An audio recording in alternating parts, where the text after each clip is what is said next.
Hello नमस्कार। मी मनीषा आपल्या चॅनलमध्ये तुम्हा सर्वांचं मनापासून स्वागत करते।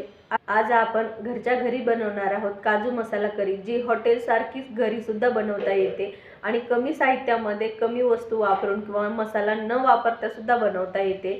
तर चला काजू मसाला करी कशी बनवायची ते पाहूया। त्या अगोदर चॅनलवरती नवीन असाल तर मी गृहिणी चॅनलला सबस्क्राइब करा। फेसबुक इंस्टाग्रामवरती माझं मी गृहिणी नावाने पेज आहे, तिथे सुद्धा नक्की फॉलो करा। चला तर मग आपली रेसिपी सुरू करूयात।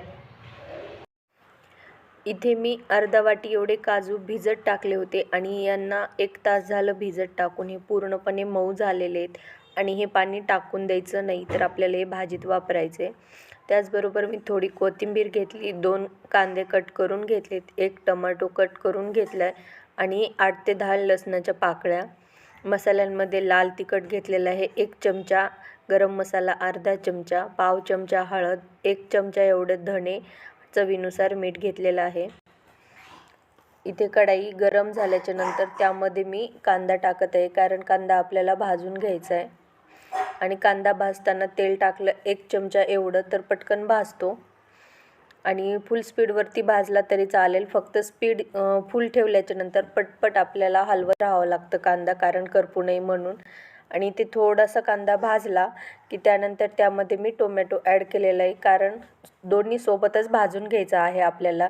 त्याबरोबरच लसण टाकलेलं आहे, तुमच्याकडे अद्रकसुद्धा असेल तर तुम्ही ते सुद्धा टाकून भाजू शकतात।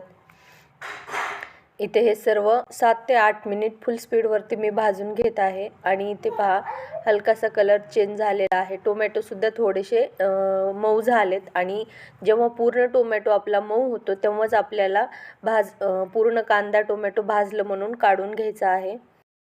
त्यानंतर त्याच कढईमध्ये मी काजू टाकलेले आहेत आणि प्रत्येक काजूचे मी 2 तुकडे करून घेतलेले आहेत आणि इथे मी थोडेसे भाजून घेणार आहे, जास्त भाजायचे नाहीत। तुम्ही थोडंसं तूप टाकून सुद्धा भाजू शकतात किंवा तेल टाकून, खरपूस असे भाजायचे नाहीत, हलकासा कलर चेंज होईल एवढेच भाजायचे आहेत।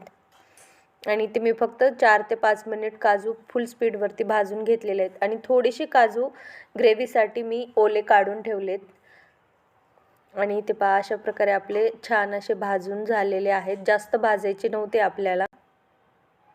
आणि इथे मी हे काढून घेते, कारण हे आपल्याला थंड करून घ्यायचे आहेत। त्यानंतर आता आपले काजू मी काढून घेतले, त्याच कढाईमध्ये मी धणेसुद्धा भाजून घेत आहे। धणे भाजताना तेल टाकायचं नाही, तर असेच भाजून घ्या, जेणेकरून चांगले भाजले जातील। तेलामुळे पटकन करपतात आणि ते थोडेसे लाल झाले की मी काढून घेतलेत। 1 इंच एवढी दालचिनी घेतलेली आहे आणि थोडंसं तेल टाकून त्यामध्ये सर्व तुकडे टाकलेत आणि हे थोडेसे भाजून घ्यायची, जास्त काळसर कलर येऊ द्यायचा नाही। त्यानंतर इथे मी ओले काजू घेतलेले आहेत आणि त्यामध्येच दालचिनी आणि धणे टाकून यांची बारीक पेस्ट करून घेणार आहे। तुम्ही थोडंसं पाणी टाकलं तरीसुद्धा चालेल, मी इथं पाणी न टाकता वाटून घेतलेत। आता यामध्येच टोमॅटो लसणाची जे भाजलेलं होतं कांदा तो टाकून मी यांचीसुद्धा बारीक अशी पेस्ट बनवून घेणार आहे। पेस्ट जेवढी जास्त बारीक असेल तेवढी खायला भाजी छान लागते। आणि इथे पहा काजू टाकल्यामुळे खूप छान असा कलर आलेला आहे व्हाईट, आणि टेस्टसुद्धा खूप छान लागते। इथे मी कढाईमध्ये थोडंसं तेल घेतलेलं आहे, 1 पळी एवढं।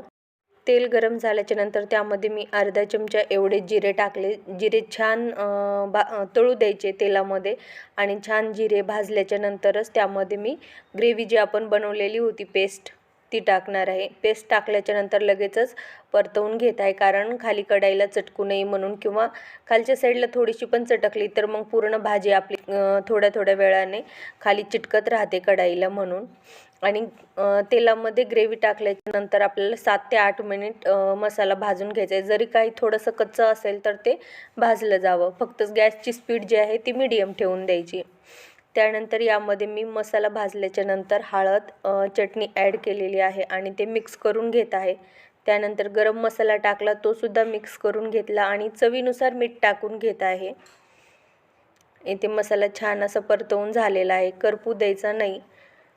आणि इथे त्यानंतर मी मीठ ॲड करून यामध्ये पाणी टाकणार आहे। तर आपण जे काजूचं पाणी ठेवलेलं होतं साईडला ते आपल्याला यामध्ये वापरायचं आहे।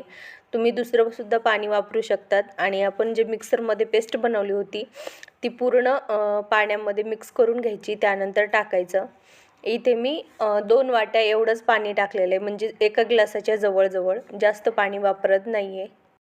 जेव्हा तुम्ही भाजीमध्ये पाणी टाकतात त्यावेळेस पाणी थोडंसं जास्त टाकायचं, कारण भाजी थंड झाल्याच्या नंतर जास्त घट्ट होते आणि तुमच्या आवडीनुसार तुम्ही पाण्याची क्वांटिटी ठरवू शकतात.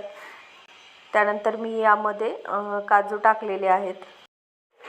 काजू टाकल्याच्या नंतर फक्त 4 ते 5 मिनिट मी भाजी शिजवून घेणार आहे, कारण जास्त शिजवायची नाही. आपण अगोदरच काजू भिजत टाकले होते, त्यानंतर ते थोडेसे फ्राय केल्यामुळे लवकर शिजले जातात आणि जास्त काजू शिजवायचे नाही.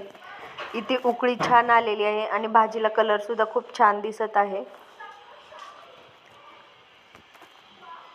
अशा प्रकारे तुम्हीसुद्धा भाजी एकदा तरी बनवून पहा, कारण खाल्ल्यानंतर भाजीची टेस्ट खूप छान लागते आणि प्रत्येकालाच आवडते काजू करी, असं नाही की कोणाला आवडत नाही. आणि आज जी आपण भाजी बनवली त्यामध्ये बाहेरचा कोणताही मसाला वापरलेला नाही आहे. घरच्या साहित्यामध्ये पटापट भाजी तयार झालेली आहे. इथे मी झाकण ठेवून फक्त 2 मिनिट शिजवून घेत आहे, कारण भाजी शिजत आलेली आहे, जास्त वेळ लागत नाही. 2 मिनिटानंतर झाकण काढून पुन्हा एकदा भाजी मिक्स करून घेते. पहा तुम्ही इथं भाजी घट्ट झालेली तुम्हाला दिसतच असेल. तुम्हाला तुमच्या आवडीनुसार भाजी किती घट्ट ठेवायची त्यानुसार तुम्ही शिजवून द्या. त्यानंतर यावरती मी कोथिंबीर टाकलेली आहे. तुमच्याकडं कसुरी मेथी असेल तर तुम्ही तीसुद्धा वापरू शकता तुमच्या आवडीनुसार. इथे मी मिक्स करून घेतली आणि आता गॅसची स्पीड बंद करून ठेवून देत आहे. त्यानंतर मी इथे एका भांड्यामध्ये काजू करी काढून घेत आहे. तर पहा आपली छान अशी भाजी बनवून तयार झालेली आहे. अशा प्रकारे तुम्हीसुद्धा बनवा आणि मी बनवलेली भाजी कशी झाली कमेंटमध्ये नक्की सांगा.